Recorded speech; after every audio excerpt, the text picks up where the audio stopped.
I didn't need another break. We're good. I went ahead and went live so that the public can see us right away. Okay.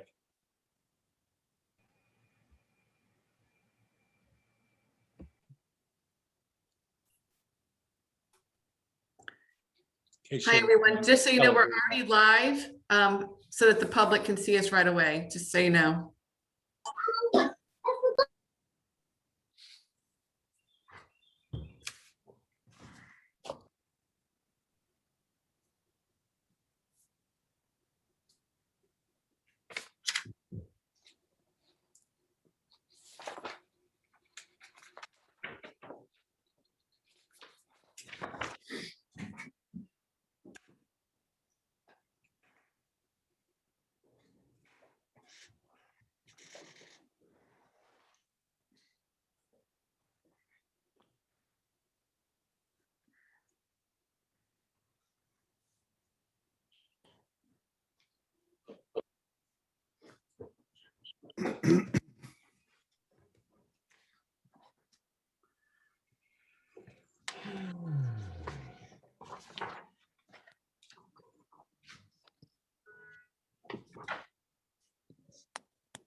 Mayor Smith, Yes, just a reminder, when we start the meeting, we need to announce that we are just exiting the executive session. yes.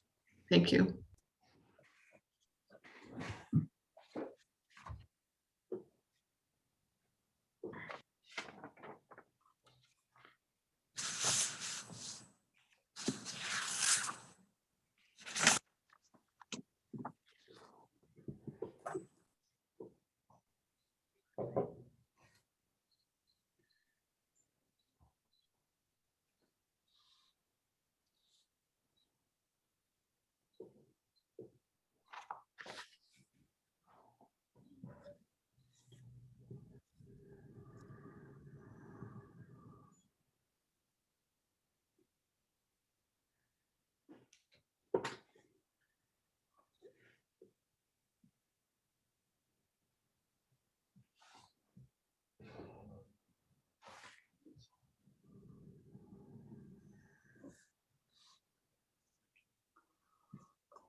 All right. Okay. Why don't we go ahead and get started? Just to, for the good of the public, council is just exiting an executive session. So we've already done our roll call and we're ready to go. So could I have a motion to approve the agenda? So moved. Thought we did that, but second. Moved by Councilor Purthridge, seconded by Vice Mayor Snavely. Ms. Green, will you call the roll to approve the council agenda? Or no, Ms. I can do it, sorry. Mayor. You're back, sorry. Mr. Bracken, Yes. Mr. Ellerby, Yes. Mr. Purthridge, Yes. Ms. Ragu, Yes. Mr. Snavely, Yes. Ms. Southard, Yes. Mayor Smith. Yes. All right, we'll move into public participation, and I'm going to start with a proclamation tonight. Whereas the Talawanda School District serves over 3,000 students and 144 square miles in and around the city of Oxford. And whereas the education of our youth is an imperative for the city of Oxford, the Talawanda School District, the state of Ohio, our nation, and our world. And whereas the vision of the Talawanda School District is Talawanda will be a collaborative, flexible, inviting community where innovation guides learning inside and outside of the school walls. And whereas the mission of the Talawanda School District is Talawanda empowers every learner every day. And whereas the Talawanda School District employees work directly with area youth, parents, volunteers, community and business partners, city administrators and staff, policymakers, citizens, and neighbors to provide quality instruction, essential services, guidance, safe and clean environments, coaching, proper nutrition and well-being, vision and leadership to ensure that academic preparation and civic engagement is the foundation for their shared success.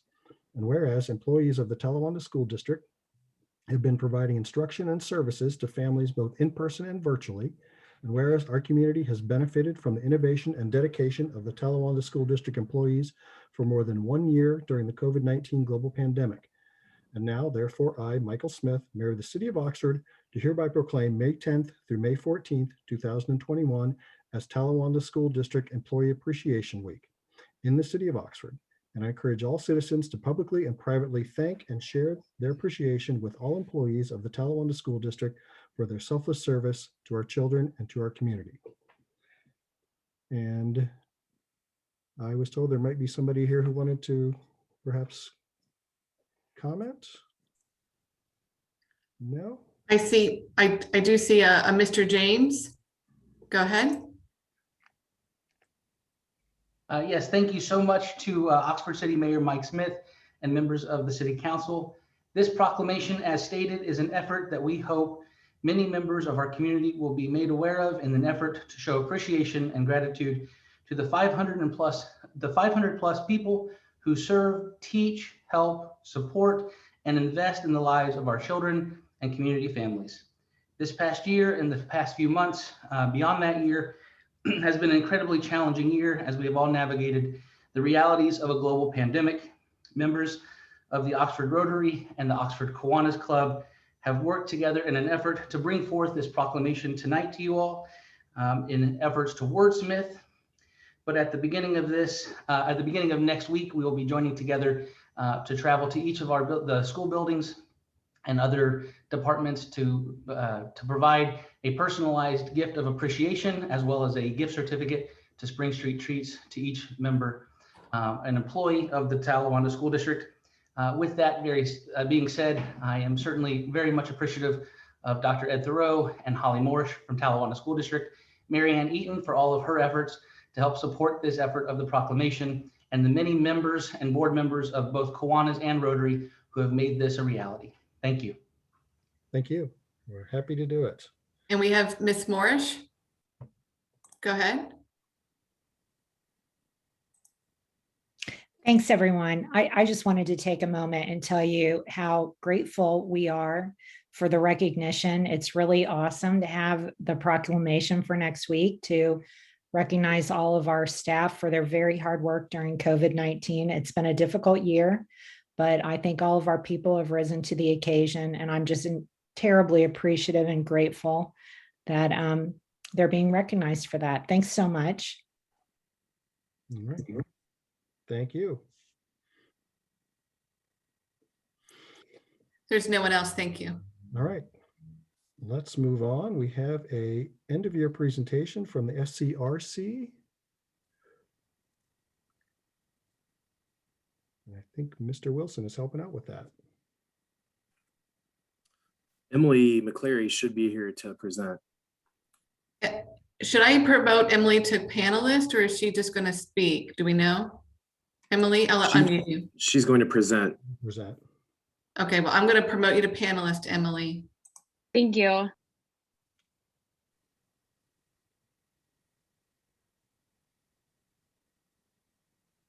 There she is. Motions are always exciting. Yeah, good evening, everyone. Bear with me as I share my screen here really quick. All right. Oops. Can everyone see that okay? We can, thank you. Perfect. All right. Good evening, everyone. Again, my name is Emily McCleary, and I serve as Miami University's Associated Student Government's Secretary for Off-Campus Affairs, or Outgoing Secretary for Off-Campus Affairs. And I have served as the Student Community Relations Commission Chair over the course of this past academic year. And I'm really excited to share with you guys some of the highlights of the work that the Commission has done and to spotlight some of our members. So just some general overview about the Commission. It's made up of both Oxford residents and Miami students, as well as various other perspectives such as Miami administrators, city representatives, and other community perspectives in order to have a holistic perspective of the all the needs within our community. And then in summary, we've met 15 times over the past of this academic year and have also had full Commission membership, which is very exciting.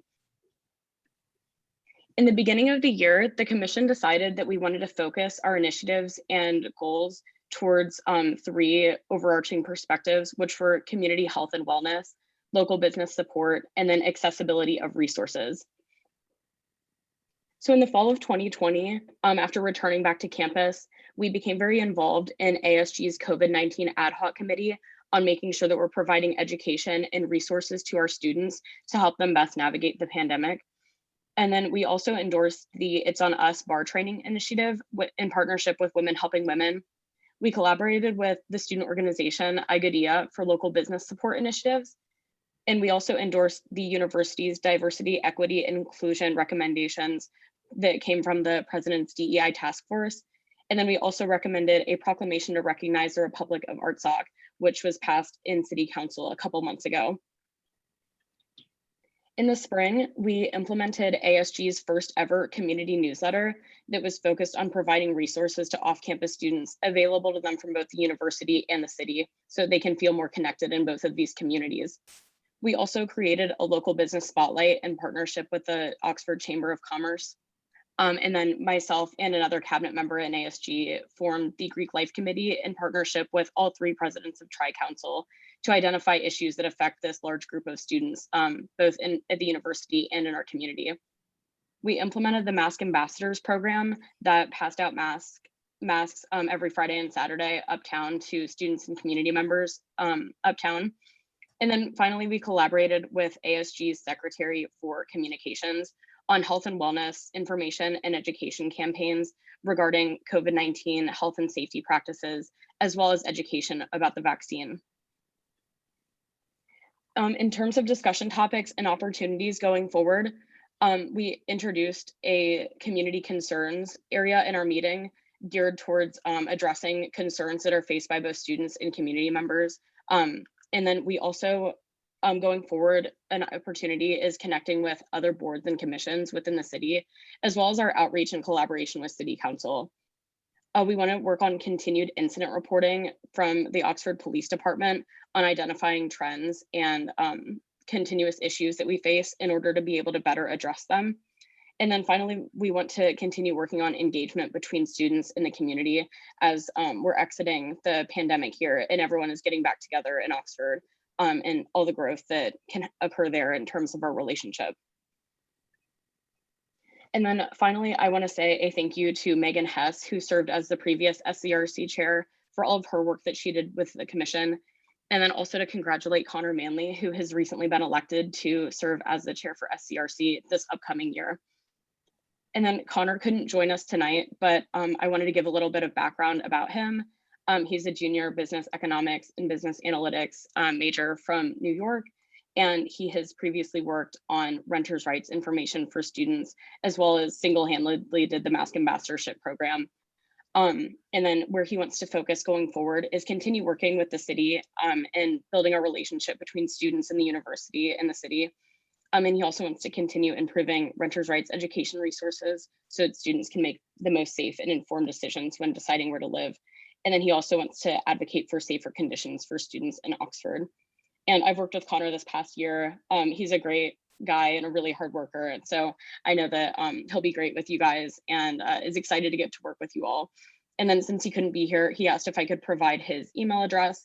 And he said to feel free to contact him at any point with any questions or comments, or just to get to know him more. And he's very excited to work with you all.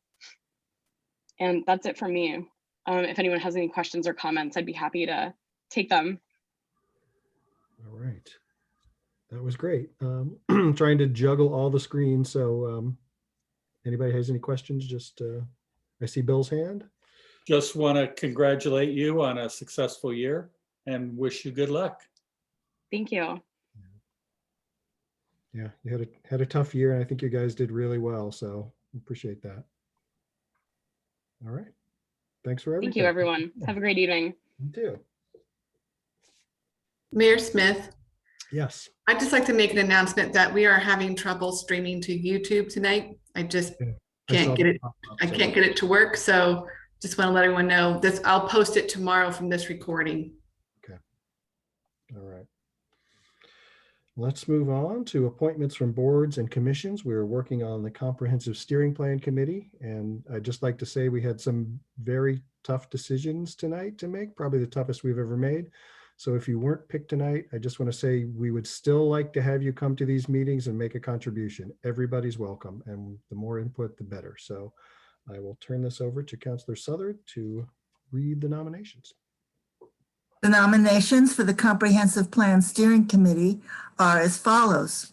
J.C. Rupel for the CIC, Carla Blackmar for OPTAB, Craig Bennett for the Recreation Board, Matt Arbuckle for CRC, Chantel Ragu for the Environmental Commission, Chris Skoglund for the HAPC, Sherry Lind for HAC, Shanna Rosenberg for the Planning Commission, Steve Sullivan for PACO, Emily McClary for SCRC, Mark Boardman for the Climate Action Steering Committee, Kim Daggy for Enjoy Oxford, Betsy Hope for the Oxford Community Foundation Needs Awareness Committee, Kelly Riggs for the Oxford Chamber of Commerce, Mike Everett for McCullough Hyde Memorial Hospital, for Talawanda, Amy Machesko for the Coalition for a Healthy Community, Heidi Schiller for the Oxford Community Arts Center, Ann Walton for Age Friendly Oxford, Randy Thomas,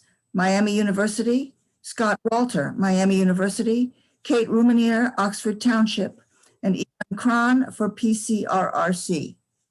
For council representatives, I have the following two nominations, David Prithurch and Mike Smith.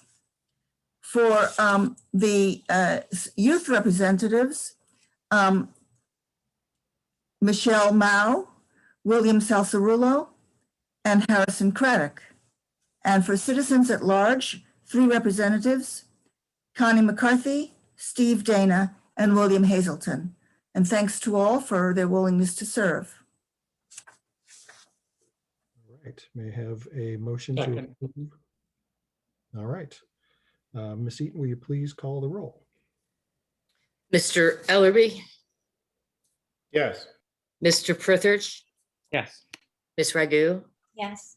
Mr. Snavely, Yes. Ms. Southard, Yes. Mr. Bracken, Yes. Mayor Smith. Yes.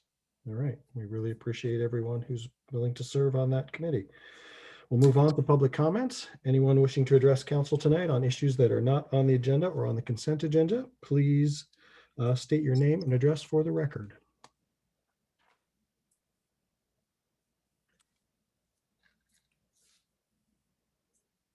I do not see any. Thank you. All right. Then we will move on to the consent agenda. May I have a motion to approve the consent agenda? So moved. Moved by Vice Mayor Snavely, second. Seconded. Second by Councilor Southard. Any items to be removed from the consent agenda tonight? All right, seeing none. Ms. Eaton, will you please call the roll? Mr. Prithurch, Yes. Ms. Ragu, Yes. Mr. Snavely, Yes. Ms. Southard, Yes.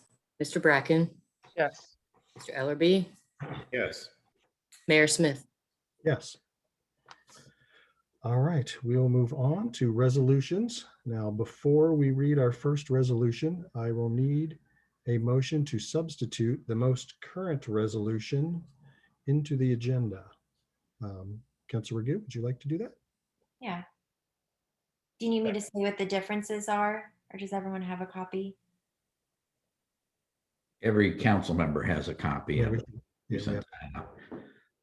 but if you want to briefly talk about the differences, and can we put the amended one up on, or the substitute one on the screen, Mary Ann or Jessica? Probably not. Should have rehearsed this. I can, give me a quick minute. Okay. If not, I can, if I'm allowed to share my screen, I can share it as a. Oh. public. If you have it, why don't you go, Got it. do you have it pulled up already? Yeah, Yeah, go ahead. Thank you.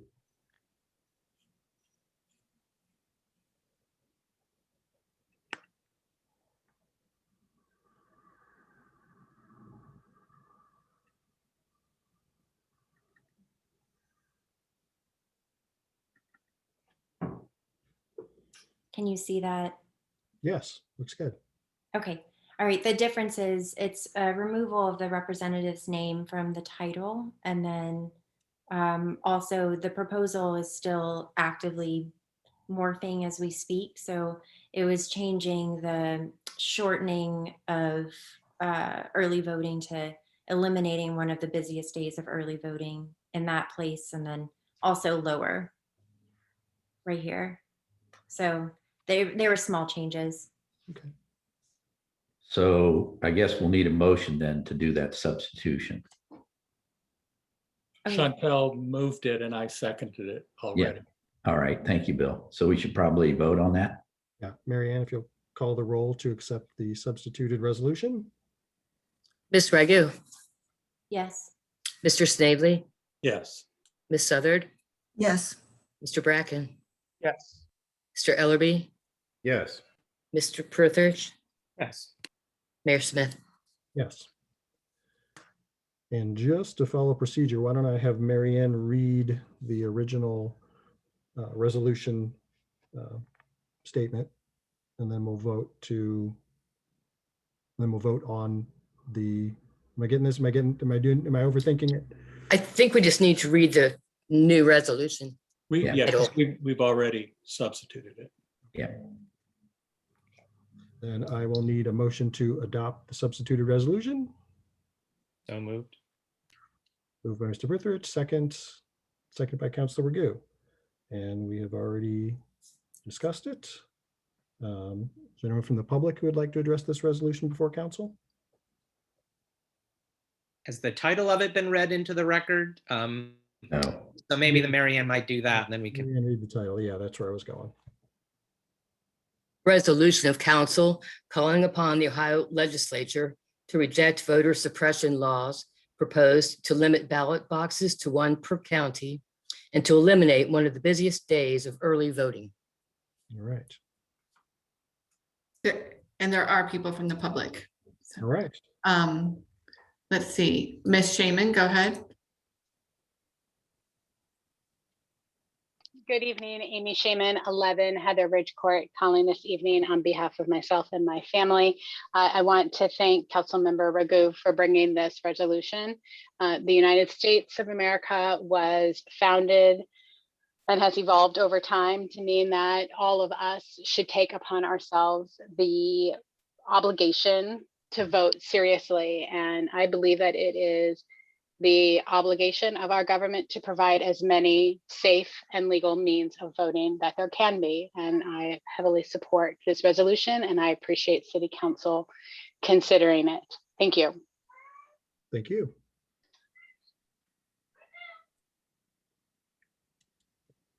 Next, we have Ms. Fisher, go ahead.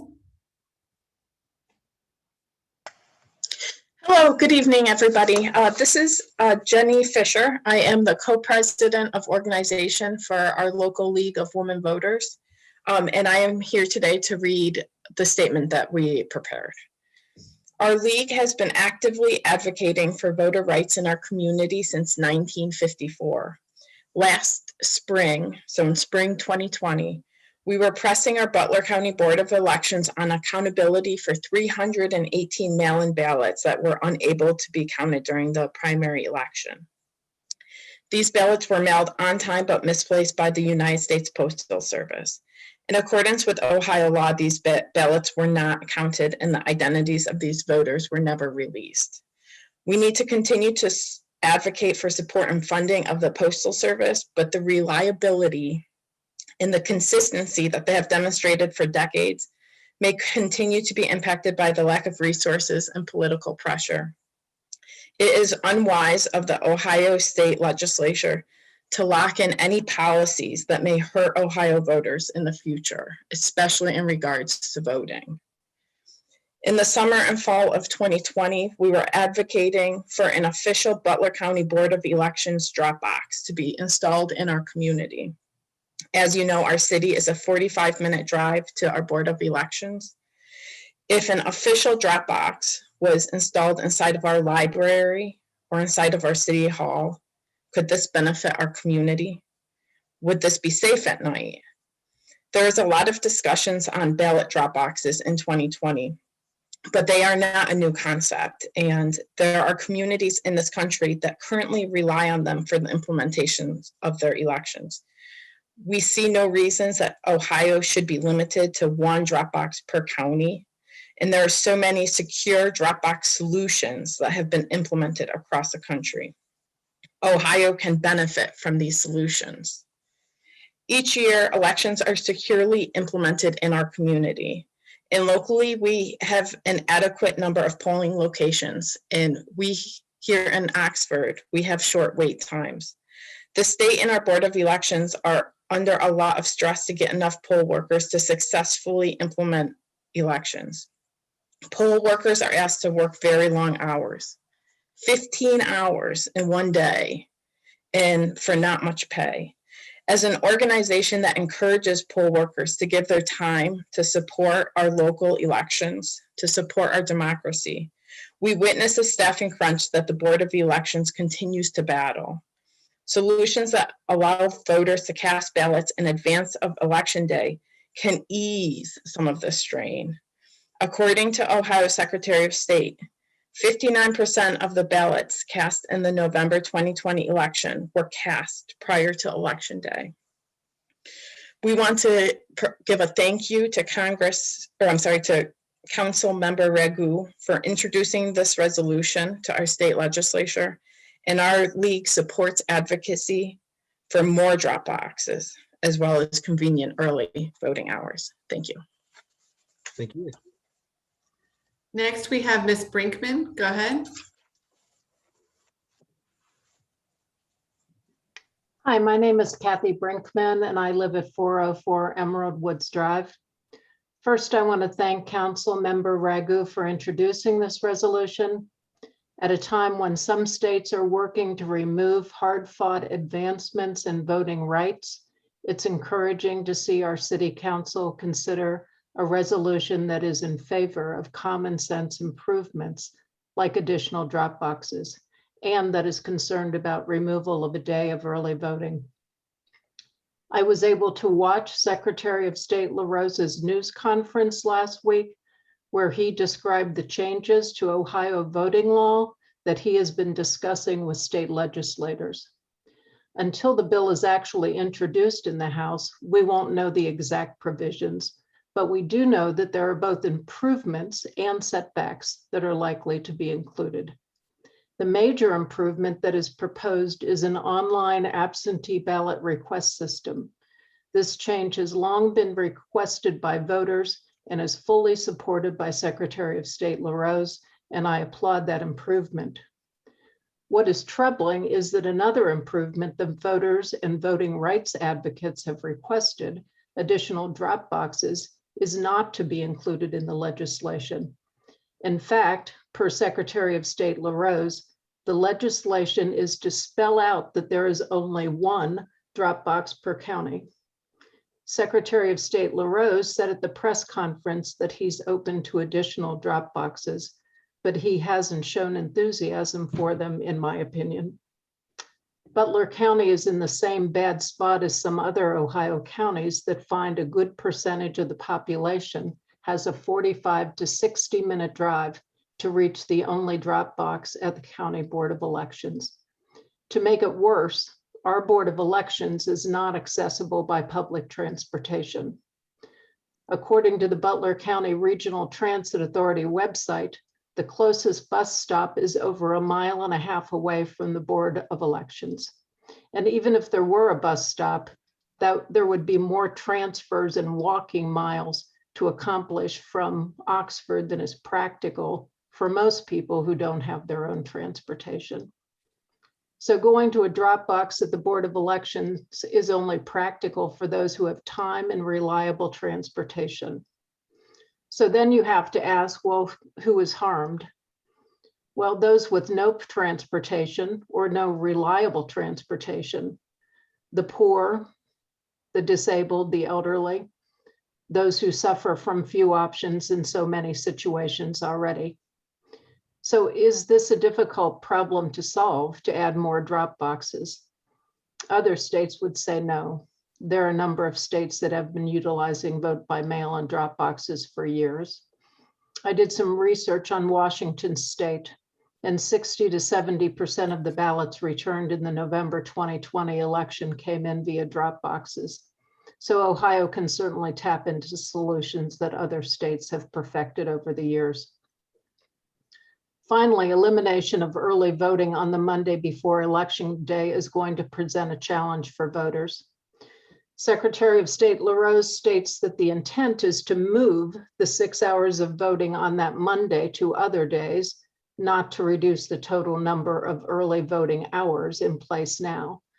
But based on the data obtained from the Butler County Board of Elections, the busiest day in our county for early voting in the November 2020 election was the Sunday before Election Day, when the Board of Elections was open for 4 hours. And the second busiest day was the Monday that is up for elimination. So it's understandable that the boards are interested in preparing for Election Day, and I'm sympathetic to that. But ideally, they will find a way to keep the 8 a.m. to 2 p.m. hours of early voting on Monday, because Ohioans have embraced early voting during a pandemic, and I think they're disinclined to move away from it. As has already been stated, only 38% of the ballots cast on Election Day. All the rest were cast early, either by early vote by mail or in a drop box or in person early voting. So again, thank you for considering this resolution. It's important to make it clear that Oxford is looking out for the voting rights of its citizens. Thank you. Thank you.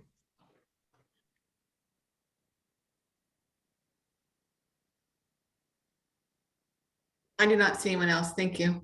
All right, council discussion. We'll get Councilor Ragoo first, then we'll come to Vice Mayor Snavely.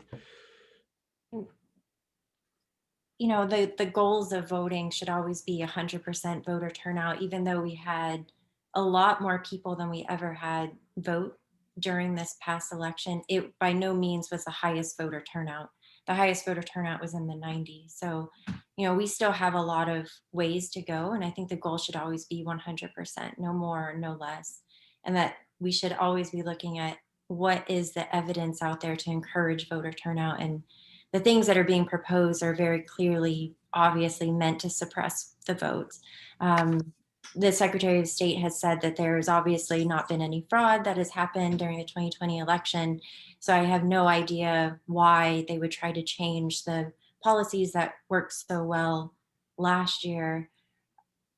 It's really scary to think that they're trying to push these proposals through. And my hope is that, you know, with our resolution and other cities hopefully joining in too, that collectively we can use our voice as council to try to stop this before it gets included. Vice Mayor Snavely.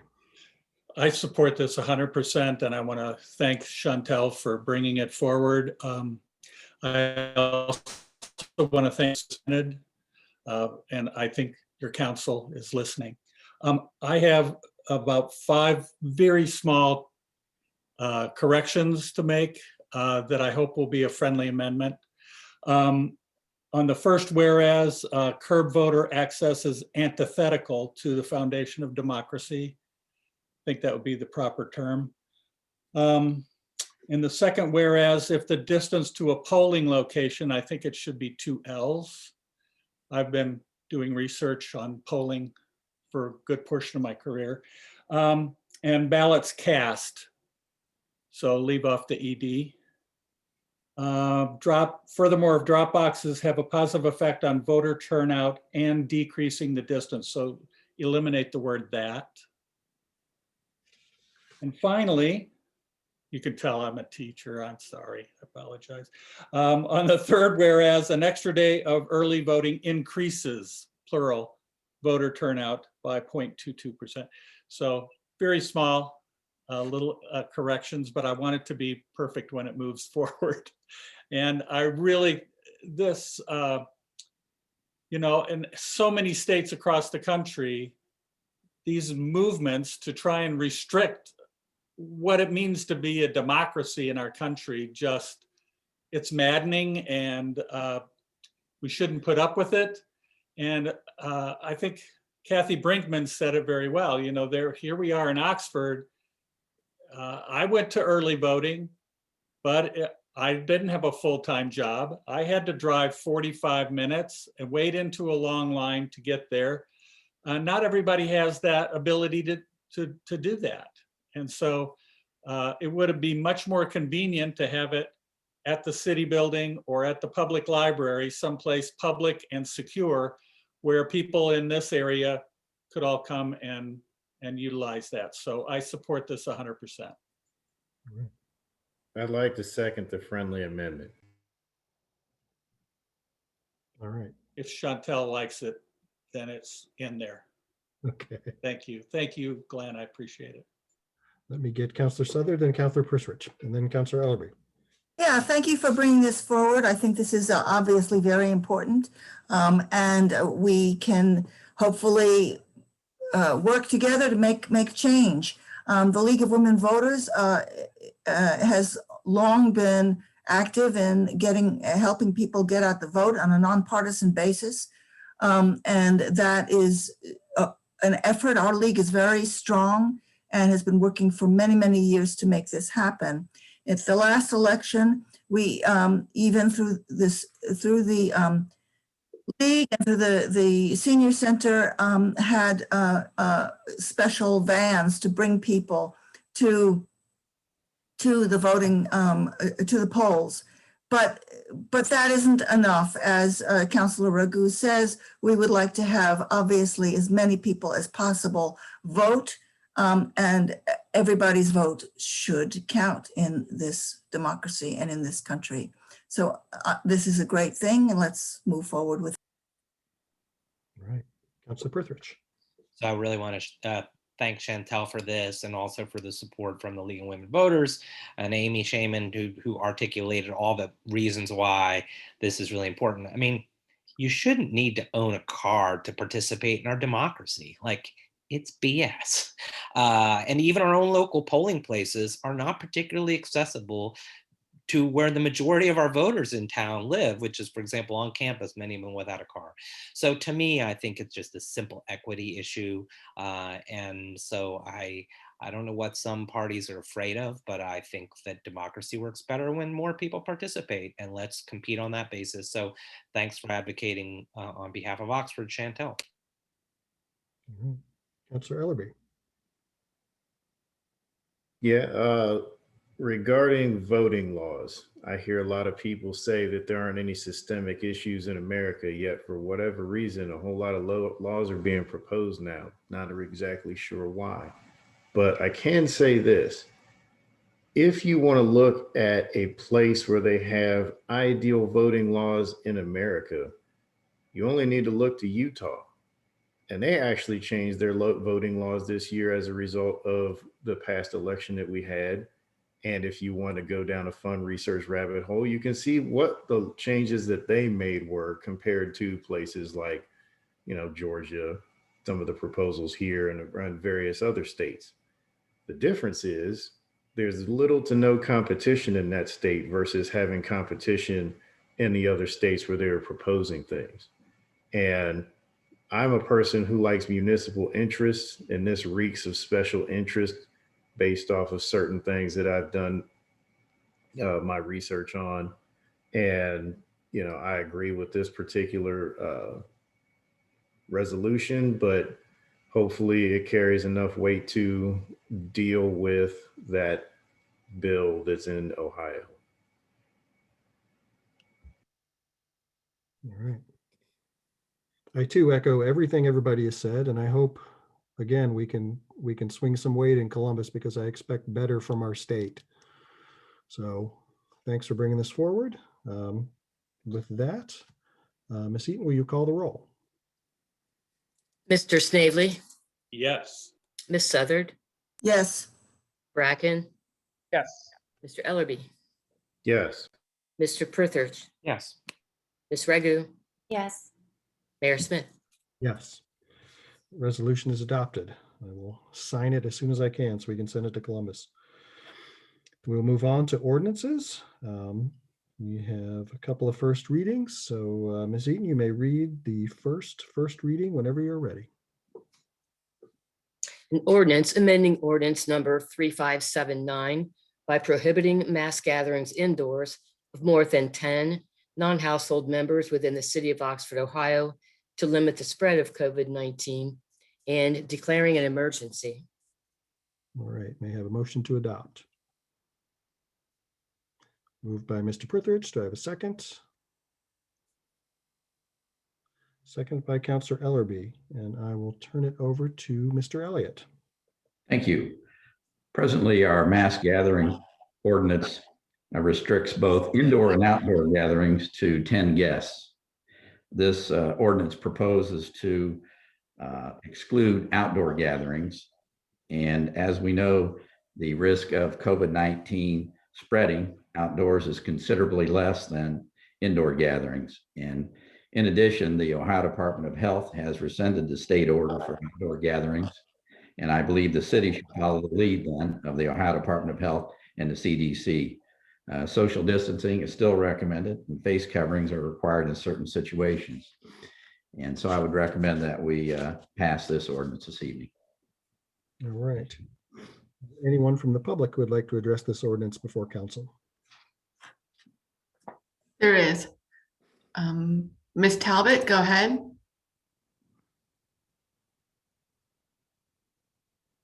Can you hear me okay? Yes, we You can. can, thank you. Well, hello to everyone. First of all, I want to thank you all for making Oxford a safe, welcoming home for so many who, albeit may not reside in Oxford, call Oxford home. Perhaps it's exponential for me. I'm an MU Miami alumni. My husband's an alumni, and my 4 children are alumni too. Can I get you to state your name and address for the record, please? Sorry? Can I get you to state your name and address for the record, please? Oh, I'm sorry. Patricia Talbot, 212 Wilbur Avenue, Columbus, Ohio. Thank you. Okay. Although I have a clarification, my 4th child to graduate from Miami will be officially graduating on May 14th at 7 p.m. from the nursing school. So as referenced, Oxford is home to so many students, alumni. I'm so grateful to you all for welcoming my family to the Oxford community over the years. It's with my hope that all can celebrate graduation weekend together outside with no restrictions on outside gatherings to celebrate our students in our home, Oxford. So I want to thank you all. Thank you.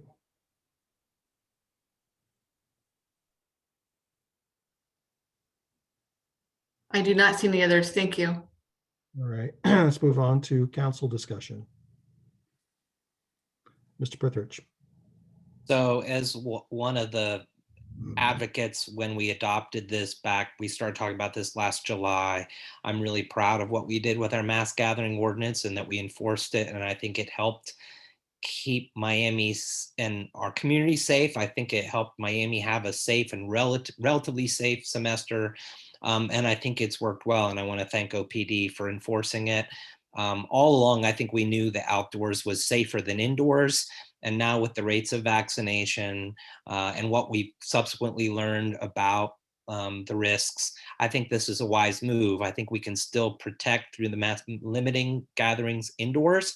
And I think we're still, we can talk about masks, but I think that they still play a role. And so I think that it's a safe thing to do. It's a safe transition for us to do. And so I'm glad we're at a place where we can be contemplating this.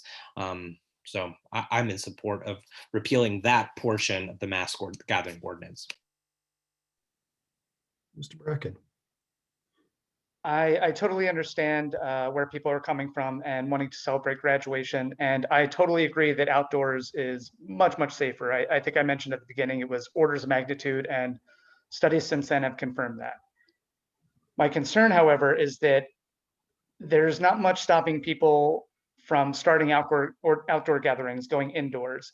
And while students are here, even though that's the purpose of most upcoming outdoor gatherings, that means that our relative density here is quadrupled, basically.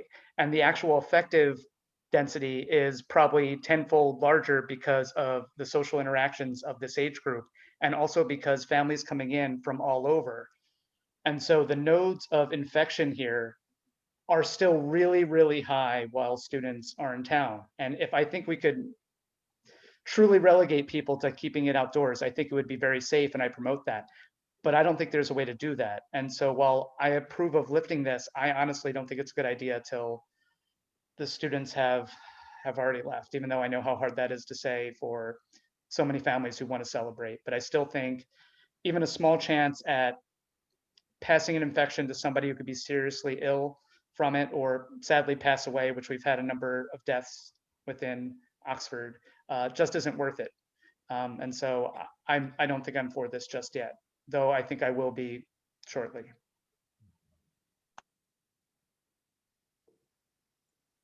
Anyone else? Counselor Southard? I think the only reason that this is even possible is because it is summer, and because people can be distant. If you have 11 people, you should be able to meet outside instead of limiting it to 10. I do wish that we could, we say that social distancing is recommended and face covering is required in certain situations. I hope that people will take that seriously and that social distancing will be honored so that people are at least 6 feet apart at all times, so that they can be safe, and so that they can be safe not only for themselves, but for those who are not vaccinated, those who are not able to be vaccinated, those under 18 are not vaccinated yet, and only will be eligible starting next week. So I hope that, everybody wants to loosen up, and I think that's great, but I just hope that we can assure that social distancing will happen and that mask face coverings will be required. I understand that they will be required at Miami's graduation, and I hope that they will continue to be required in our community. All right. Anyone else? Counselor Ragu? Were there any public comments that came in about this, and what did they say? I believe there was only one that came in from Mrs. Talbot on this particular one. There were several more on the face coverings, and I'll talk about that next. Vice Mayor Snavely. I really appreciate Jason's comments, and it definitely gives me pause, but I guess in the end, I want to incentivize people to be outside. And so if we can do this and incentivize them to go outside instead of hiding inside, then I think that would be better. People have been gathering, and I was talking to somebody who's an advisor to a fraternity, and he said they're down in their basement all the time, and they're having parties there because they're afraid to be seen outside. So if we say no to this, the law-abiding people are just going to go inside where they won't be seen. And I would rather they went outside. So I'm probably going to support it. Councilor Bracken. So if that's the effect, I would agree with that, because that's what I explained when this all started. But that concern was mostly towards, honestly, the party mentality. And I was thinking that these interactions might be more family oriented. And so I was hoping they might be more likely to respect the rules. But the truth is that if it is going to go indoors, that is much worse, and I would not support it. And it's a hard call. But what I'm worried about is that if we remove it, there will be large parties outdoors, and then there's nothing stopping them from constantly going indoors and potentially spreading. And because we have so many family members that would be coming in from across the country, it's still very dangerous to me. But I totally understand that if you think that it incentivizes the bad action of keeping it indoors, that is worse. So I understand both sides here. I just want to keep everybody safe. Yeah, I thought long and hard about this too, and I tend to agree with Bill. Let's get everybody as outside as we can. I mean, Miami has adopted that by having all their commencements out, all but one outdoors and very spread out.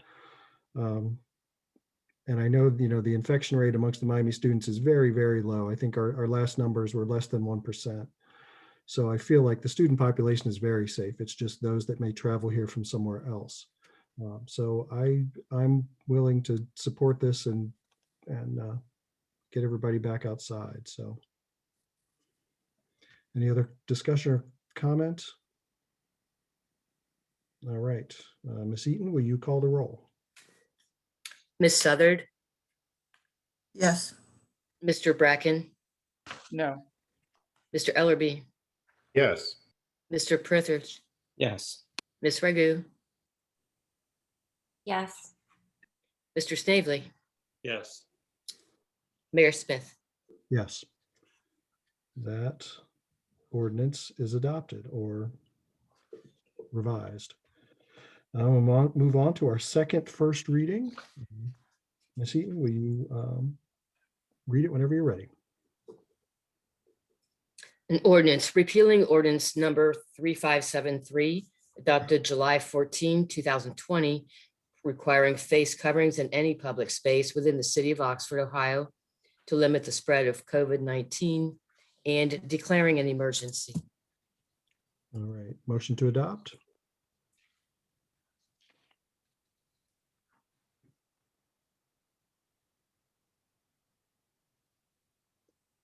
So moved. Moved by Mr. Ellerby. Do I have a second so we can at least discuss it? For that purpose, I'll second it. All right. At this point, I will turn it back over to Mr. Elliott. I'll make this one simple. We're recommending that we table this one. You know, we're like you watching the numbers, and when we put this agenda together last week, we were hopeful that the numbers would continue to improve, but we're asking you to table this because by our next meeting, majority of the students will be gone. There'll be a few that will still be moving out of town. But so I'm asking you to table this one. Thank you. Mr. Snavely? I move to table. I second. Second by Mr. Prithridge. I'll give that one to David. Ms. Eaton, you may call the roll to table this whenever you're ready. Mr. Bracken, Yes. Mr. Ellerby, Yes. Mr. Prithridge, Yes. Ms. Ragu, Yes. Mr. Snavely, Yes. Ms. Southard, Yes. Mayor Smith. Yes. All right, that is tabled until our second meeting in May. We have no second readings tonight. So I will go on to announcements and communications, and we'll start with Mr. Elliott. Well, this is going to be a little off script. First, I want to thank City Council for their support of the mass gathering ordinance there.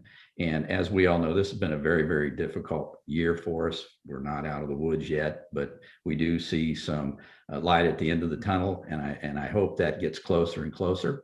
So I want to thank City Council, my staff, department heads, Miami University for the excellent job that they did this school year, and all the community organizations.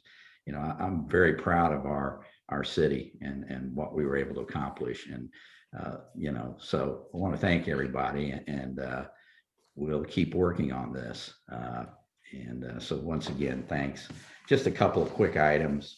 I did from time to time in my report to council share with you about the potential income tax revenue loss At the last council meeting, I believe it was the last one, we voted on in opposition to a bill that was introduced. And then I also sent you some information about a court case, the city of Columbus, where it was in the Franklin County Common Pleas Court, Buckeye Institute's lawsuit against the city of Columbus, and it was dismissed. And the ruling was that the court stated that the temporary law sought to regulate and limit the disruption and uncertainty that the statewide stay-at-home order would otherwise have on municipal taxation by establishing a uniform set of equally statewide rules applicable for the duration of the emergency. To that end, Section 29 of HB 197 treated remote work performed under the stay-at-home order as if it occurred at the employee's place of business. So we were thankful for that. I believe there's 3 other court cases. There's still the 2 bills pending. So we're watching that very, very closely because, as you know, as I've shared with you, it could have the impact of us, the city, having to refund over maybe $1 million. So we'll keep watching that very, very closely. I also want to share with you that the police chief and I did attend a work session at the in Hamilton with the county commissioners dealing with the consolidated dispatch. We basically our dispatch occurs through the Butler County Sheriff's Office. We have an agreement with them for that service, which was signed several years ago. And once I became a member of this 911 planning committee and saw the numbers, I recognized that, in my opinion, the city of Oxford was paying more than its fair share because there were several villages and townships that were not contributing. And so I kept bringing that up, and they finally began addressing that. There's not a final solution yet, but at the meeting, we learned that, yes, indeed, based on their proposal, their formula, that we are indeed paying more than our fair share. So I'll hopefully have more to report to you on that. And, we'll continue to follow that development very, very closely. And so that's all I have this evening. Thank you. All right, thank you. Dreisbach, anything you'd like to add tonight? No, sir. Thank you much. All right, I will go to Chief Jones. Thank you, Mr. Mayor. I just want to let council know that we wrapped up our Citizens Police Academy last month. It was a trying year to have one, but I want to thank Councilor Bracken for attending that and learning more about our department, and also Hannah Story from the PCRC who attended. It was 10 weeks worth of information about policing in Oxford. And I want to thank the other 15 or the other citizens. We had 15 total who attended, that included students, professionals, and senior citizens throughout our community. So it was great to be able to get back to some of that community outreach and do it in a safe manner, scaled down a little bit from previous years due to COVID. But just wanted to give a shout out to all those CPA graduates and also to Officer Wagers and Lieutenant Finning who helped put that on. So thank you. All right, thank you. Mr. Newland, anything tonight? You're muted, Joe. Just one final reminder that or the due date for filing your taxes this year has been extended to May 17th. So you've got another 2 weeks about to get those in.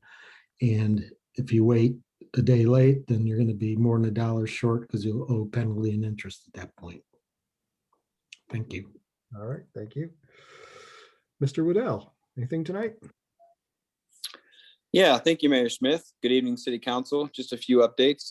We are 25 days away from opening the Aquatic Center for the summer.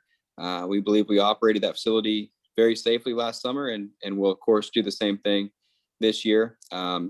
If you notice a bunch of cars in town last weekend, that was the Epic Cup soccer tournament. That will be happening one more weekend, this coming weekend, out at the Oxford Community Park. About 100 teams per weekend. And then I just want to give a thanks to a couple of local organizations, the Lions Club and the Rotary Club. They have both donated money to us again this summer, which will allow us to offer free swim lessons and free lifeguard certification courses at the pool. So we get a lot of support from the local organizations, and want to make sure people know that they're using their dollars in very good ways here in this community, and we appreciate it. So thank you. All right, thank you. Chief Dethridge, anything tonight? Nothing, sir. All right, thank you. Assistant City Manager Green. Good evening. Just a few updates. Wanted to let everyone know that we are conducting listening sessions for the American Rescue Plan funds and how the public wants them to be used. So we've had a listening session with our nonprofit providers. We're having one next week with our business providers. And then we have an open community survey as well. So please reach out and share your thoughts. We are also beginning research with our partners on doing mobile vaccine clinics and possibly even using incentives. So I don't have a lot of information yet, but I wanted you to know that that's in our, we're working on it, and we'll hope to have a proposal soon. And at the same time, we're also researching what public meetings look like after, when we return in public or in person.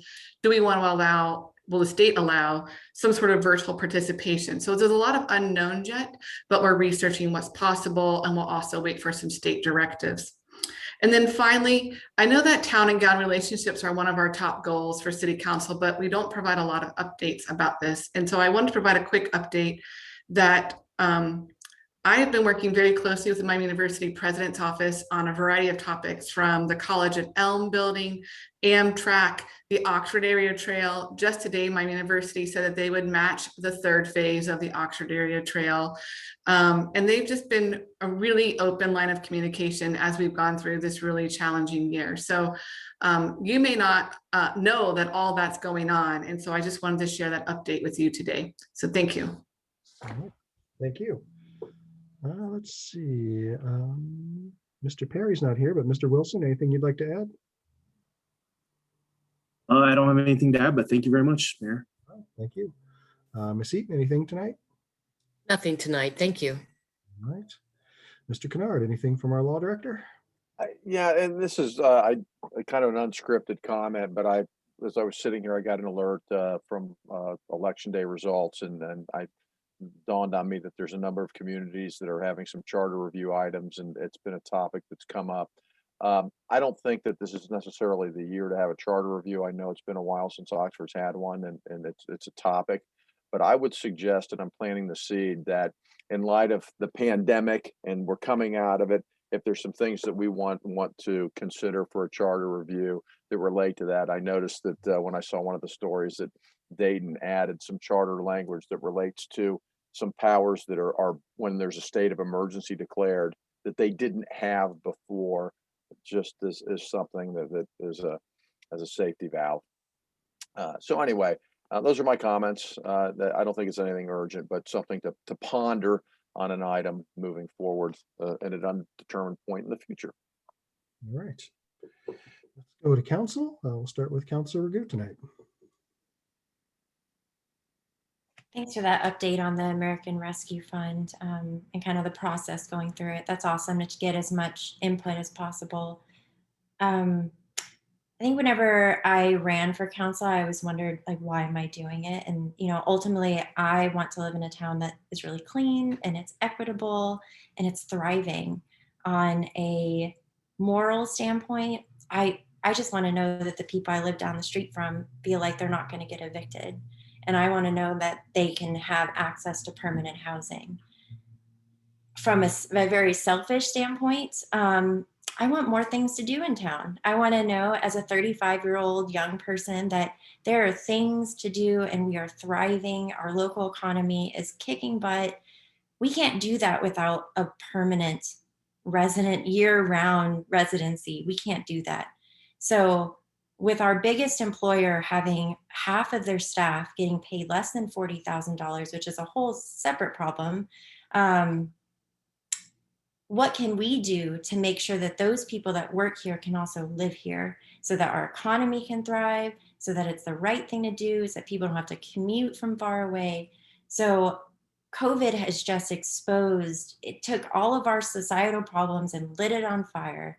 So our housing problem is just even bigger now. So I strongly hope we can do whatever it takes to actually try to make housing for everyone, because to me, that is the key problem that was really exposed and lit on fire during COVID, just having shelter, basic shelter. So I really hope going forward we can do what it takes to invest this money and not throw it away or just spend it.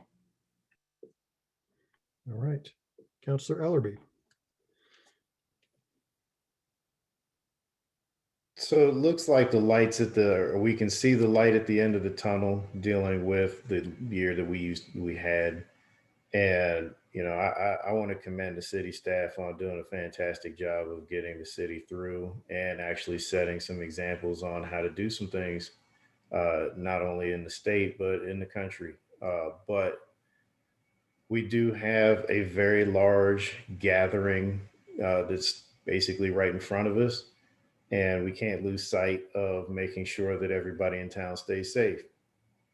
So once we get through that, I'm actually looking forward to all of the good things that we did last year to get the residents of Oxford out and interacting with, you know, our businesses and just each other.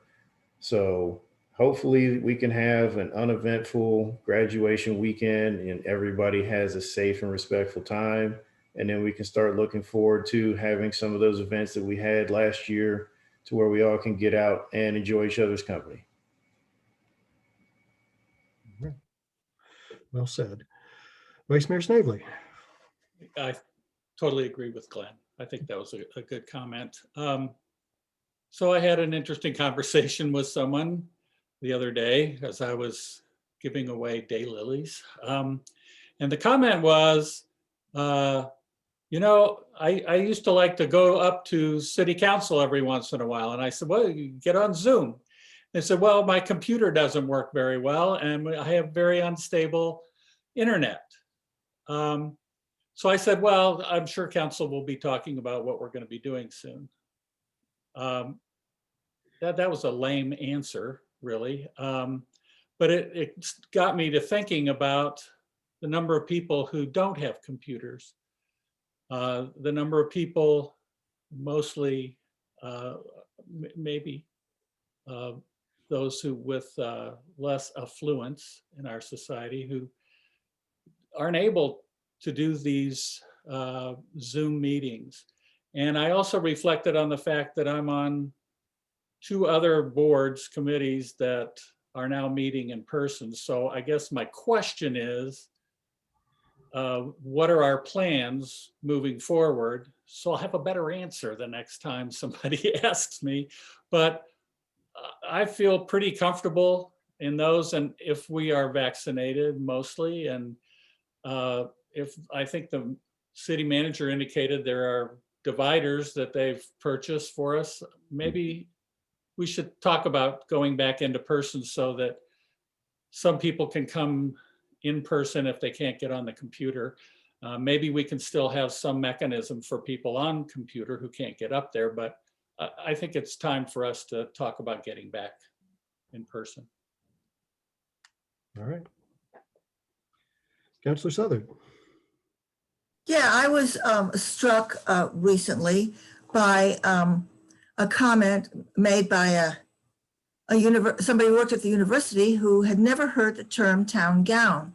It's a phrase that we use all the time, and I did not think about this in advance, so I didn't look it up and see how old it is. I think it's like,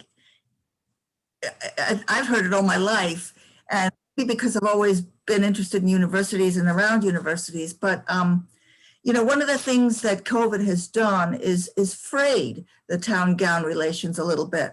And so one of the things we look forward to is better connections between the university and the community and the city. The town gown, of course, there's the International Town Gown Association, which has been meeting for many years. and the Ohio Town Gown Association, which started just a few years ago. And I think the first one was in Lima that I went to. And then the next one, we had one here in Oxford. So we've had a number of meetings, and it's dealing with the various problems that university towns have, which are specific, problems that are specific to university towns. It's something that that we will have to continue to work on. And I think we are all aware of it on the city staff and on council. And that's something that we need to continue to work on. And I'm really am looking forward to the possibility, because the reason to live here is that there is a university here. Otherwise, this would just be another small town and not a very interesting place. So the relations between the university and the town are extremely important. And having events that uptown and community events and theater, concerts, whatever we can have, are essential to life here. So I hope that we can encourage the constituents to take care of each other, to wear their masks, to practice the social distancing, to be careful with, that we don't spread the virus and make people sick, because because many people are still very vulnerable, and only 40% of the population is vaccinated, which is not enough. So let's all be caring about each other, because that's what, maybe ultimately, that's what the town gown relations is really all about. It's, a community that cares about each other, and a university that pays attention to the town, and it's all interconnected, because we all are interconnected. We're not isolated. We're not islands. So that's what I have to say for tonight. And I look forward to life being, to people getting vaccinated, to the work we're doing to get people vaccinated, to people caring for each other, for people being careful, for enjoying the outdoors now as much as we can, that beautiful trail, which we enjoy. I have to say, I enjoy it almost every day. So thank you for that. Thank you for all the work we've been doing to make this a better university town and improve town gown relations, which is the reason we're all here. Thanks. Councilor Prithridge. Okay, so it was nice to vote on loosening some of the restrictions that we had passed locally almost a year ago, when we faced one of the bigger crises that none of us, when we ran for council, thought this would be a crisis, and none of us who got employed at Miami thought this 2020 and 2021 would be dedicated to this. But I'm proud of what we've done and how we've managed the crisis. It was a big crisis, and I think we are getting through it. As much as I was happy to loosen the outdoors, I was happy to table the mask ordinance, because we're just not ready for that yet. And I think the mask ordinance really showed how powerful the local is. Nobody was putting up signs in their businesses because the CDC told them, but when we passed an ordinance, they did. So I think we still have a really powerful role to play locally. I just want to transition, as we move out of COVID, hopefully, although the world, unfortunately, we're still fully in a raging pandemic, even if things are getting better in Ohio. We do face another crisis, and last month was Earth Day, and there's an observatory on top of Mauna Loa that measures the carbon dioxide in the atmosphere, and it peaked at the highest number ever. Historically, there was 280 parts per million carbon dioxide in the atmosphere, and it peaked at 422. So as we pass through pandemic, we're going to look at perhaps a much greater crisis that we face locally and globally. So that's why I'm looking forward to, on our second meeting in May, the Climate Action Steering Committee has met and set out a series of recommended greenhouse gas reduction targets in alignment with our mayor's global covenant of mayors that we signed. So as we now have a partner again at the federal government, I think we locally, I'm hoping we can dedicate some effort into thinking what we can do locally to confront what's perhaps the greatest challenge of our time. But we're making really good progress. So happy to share some of the work that the Climate Action Steering Committee has been doing. So with that, I'll stop. I just have a few things. So I'd like to recognize the Coalition for Healthy Communities. Jason, Oh, sorry, Jason. Gosh, I'm just Forgot me. doing a good job tonight. Go ahead. No worries. As families are coming in, I should say, first of all, I agree with almost all the comments that I heard coming from other counselors and staff. Echo all that. I won't spend that time. But I wanted to suggest for the families coming in to celebrate, I'd highly recommend, instead of just doing it at the homes or residence of your sons and daughters and fellow students, that you take it to Houston Woods, Leonard Howe, our community parks, because then there's no chance for indoor, and the outdoor space is much easier to spread out. And I'd highly recommend getting vaccinated, period, but especially before you come here in a week or two. You know, if you haven't got your second shot yet, please do that. Even if it's a 2-shot regimen and you get your first, it starts to provide protection pretty quickly. It's not full protection, but it helps. So I'd highly recommend that.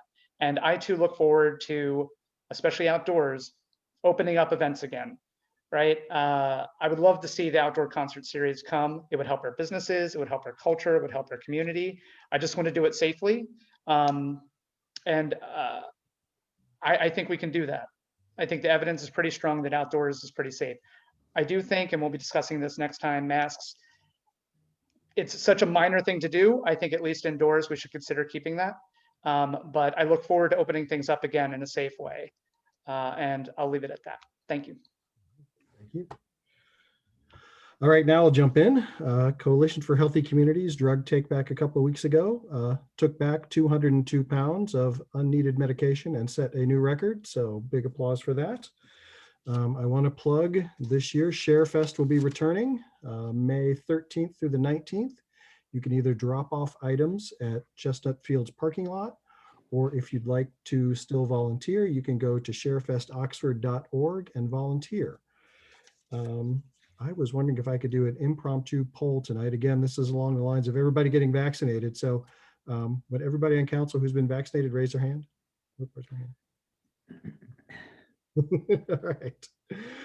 So I was considering this before Bill brought it up. I would love to see us, as long as the numbers keep dropping, return to the council chambers in June. I think I have high hopes that we'll be able to do that. So that's where I'm planning for us to go. Very last thing. Councilor Southard mentioned the Ohio Town and Gown organization, and 2 years ago we had the opportunity to go to Kent State, and we were reminded that today is the 51st anniversary of 4 students losing their lives on that campus, and we should never forget that. So with that being said, I'm encouraging everybody once again to get vaccinated, and we have a motion to adjourn.